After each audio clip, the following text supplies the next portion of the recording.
We'll guide you through how to create a Dropbox logo using the latest methods and tools.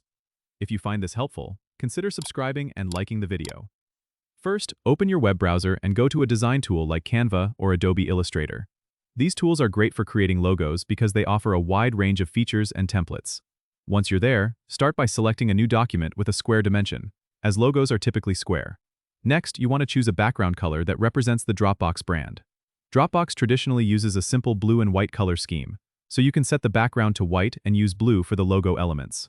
Now, it's time to create the iconic Dropbox box shape.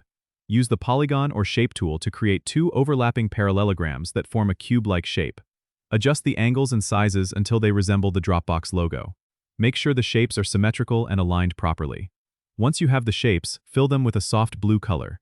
You can use the color picker to match Dropbox's exact brand blue.